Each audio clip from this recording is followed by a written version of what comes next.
Sir, अब की बार तेजस्वी और राहुल ने यहाँ पे यात्रा की थी, उसके बाद से किस तरह का माहौल है? क्या आप अपना नैरेटिव जनता तक पहुंचा पाए हैं? महंगाई, बेरोजगारी हमारा सबसे बड़ा मुद्दा है। अच्छा। पलायन को रोकना और ज्यादा से ज्यादा युवा लड़कों को रोजगार देना। या ज्यादा से ज्यादा लोगों को रोजगार देना। आरजेडी हमारे साथ है, इसे आप आरजेडी का गढ़ कह सकते हैं। पिछले चुनाव में 10 में से 7 सीटें आरजेडी को थी। सर, महागठबंधन को, आरजेडी का मतलब महागठबंधन और बीजेपी और जदयू का मतलब एनडीए। तो सर, कितने आश्वस्त हैं कि रोजगार के मुद्दे पर अब की बार तेजस्वी यादव पर जनता भरोसा करेगी? देखिए, हमारी पार्टी और हमारा नेताजी जो बिहार के जरूरी मुद्दे हैं उस पर हम बात करते हैं। हम किसी धार्मिक ध्रुवीकरण या जातिगत भेदभाव, इस पे जातिगत गुटबाजी, इस पे नहीं राजनीति करते हैं। अब 2020 का देखिए, पूरा नौकरी के मुद्दे पर राजनीति हुई और हमारी पार्टी सबसे बड़ी पार्टी उभरी। हमारे सीट पे अधिक थे और इस बार प्रचंड बहुमत के साथ हम सरकार बनाने जा रहे हैं। छपरा के हम सारण जिला के 10 सीट जीतने जा रहे हैं। और जिस प्रकार से आप भीड़ जुट रही है हमारे खेसारी जी के सभा में या तेजस्वी जी के सभा में, वह बताने के लिए काफी है कि बिहार की जनता एकदम मूड बना चुकी है इस बार युवाओं की सरकार बनाने के लिए, खटाई सरकार युवा की सरकार बनाने के लिए। सर, आप जदयू से हैं, आरजेडी लगातार ये कह रही है नीतीश कुमार के वोटर को तोड़ने के लिए कि जनता जान ले कि नीतीश को अब की बार एनडीए मुख्यमंत्री नहीं बनाने वाला। नहीं, ऐसी कोई बात नहीं है। महाराष्ट्र का उदाहरण यहाँ पर देना उचित नहीं है, क्योंकि 2005 से लगातार मुख्यमंत्री हैं। बीच बीच में आपको जानकारी होगा है कि इधर उधर गए, लेकिन फिर लगातार और विभिन्न सभाओं में मुख्यमंत्री जी कह भी रहे हैं कि हम जो है अब कहीं आने जाने वाले नहीं है, हम लगातार जो है एनडीए के साथ रहेंगे। एनडीए के साथ रहेंगे, लेकिन सीएम रहेंगे कि नहीं, ये सवाल जनता जानना चाहती है। देखिए, कहने का मतलब है कि लोकतांत्रिक प्रक्रिया में मुख्यमंत्री का चुनाव का एक प्रक्रिया होता है। विधायक दल की बैठक होगी, उसमें देखा जाएगा कि विधायक दल का नेता किसको चुना जाता है। जहां तक हम लोग को उम्मीद है, माननीय मुख्यमंत्री जी को पुनः मुख्यमंत्री के रूप में चुना जाएगा। बीजेपी बची है, उसके बाद जनता की बारी। सर, अब की बार तेजस्वी सीधे कह रहे हैं इस गुजरात वर्सेस बिहार, फैक्ट्री गुजरात में, लेबर बिहार से। सबसे पहले तो मैं ये बता देना चाहता हूँ, बिहार के यशस्वी मुख्यमंत्री कल भी थे, आज भी रहे और कल भी रहेंगे। अच्छा, नीतीश बरकरार रहेंगे।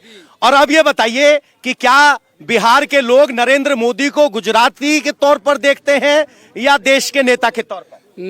देश के प्रधानमंत्री नरेंद्र मोदी जी अभी भारत ही नहीं, देश के सर्वश्रेष्ठ नेता हैं और उनके दुनिया के ताकत में आज लोग देख रहा है, उनकी तरफ देख रहा है। बिहार में जलवा बरकरार रहेगा, एकदम बरकरार। सारण में कितना पलट पाएंगे? पिछली बार तो यहाँ आरजेडी का पताका फहरा था। देखिए, इस बार मेरा गठबंधन पांडव है और पांडव और कौरव की लड़ाई है। अच्छा, इसमें पांडव की जीत सुनिश्चित है। अच्छा, पांडव और कौरव, धार्मिक रेफरेंस दे रहे हैं।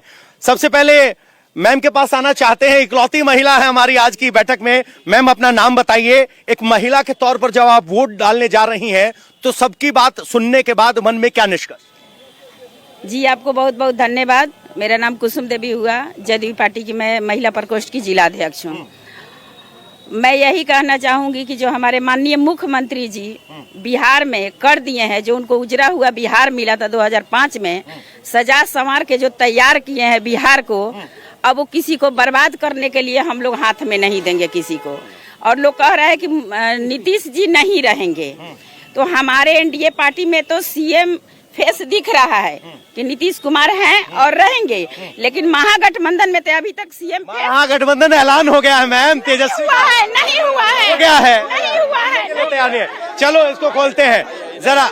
आ रहे सर, क्या नाम हुआ आपका? जहांगीर आलम मुन्ना, प्रदेश महासचिव जदयू। अच्छा, सब जदयू के हैं। जदयू किस बात पर लग रहा है कि नीतीश कुमार एक बार फिर सीएम होंगे, खास तौर पर तब जब तेजस्वी लगातार कहते हैं कि बुजुर्ग हो गए, कमजोर हो गए? बहुत सा बुजुर्ग कहाँ हुए हैं, अभी तो 2025-30 तक मुख्यमंत्री। अच्छा, 25 से 30 फिर नीतीश, वैकेंसी नहीं है। अबे जनता बहुत उतावले है सर। सर, सब नेताओं की दलीलें सुन ली आपने, क्या लग रहा है आपको? मुख्यमंत्री जी अस्वस्थ हो गए हैं। हाँ। सरकार बीजेपी सरकार चला रही है, नीतीश कुमार नहीं चला रहे हैं। चूंकि उनको नीतीश पे तो समझ गया, नीतीश पे तो समझ गए। अब मुद्दा क्या है, किसका नैरेटिव सेट हो रहा है? इस समय महागठबंधन का नैरेटिव सेट होगा। पूर्ण बहुमत से नैरेटिव है महागठबंधन का। आप जनता के बीच जा रहे हो तो क्या सुन रहे हो? जनता के बीच रोजगार मांग कर रहे हैं, दवाई कर रहे हैं, पढ़ाई करते हैं, शिक्षा का व्यवस्था कर रहे हैं। देखिए आम आदमी की टोपी भी है यहाँ पे। नमस्कार सर, क्या नाम हुआ आपका? मेरा नाम हुआ ब्रिज किशोर सिंह कुशवाहा। कुशवाहा साहब, आम आदमी पार्टी कहाँ है अब की बार? आम आदमी पार्टी 243 सीट पर लड़ रही है। यहाँ यहाँ- पर साजिश के तहत हमारे कैंडिडेट को नॉमिनेशन रद्द करा दिया गया। अच्छा। ये बीजेपी का और साजिश आरजेडी के खिलाफ का होगी, और RJD जन स्वराज के तीनों खिलाफ का है। होगी, तीनों कांग्रेस का के है। खिलाफ होगी कि आम आदमी पार्टी? तीनों का है, तीनों का अच्छा, साजिश है। अब आप हमसे डर गया है। आप मुकाबले में तो है नहीं, कितना बड़ा दावा कर लो। अब हकीकत ये बताओ कि आपके वोटर कैंडिडेट आप कह रहे हो साजिश हो गई, किसकी तरफ? महागठबंधन की एनडीए? महागठबंधन की एनडीए। अभी तो हम लोग किसी दल में नहीं है। किसी दल में नहीं तो कोई गिनती नहीं है।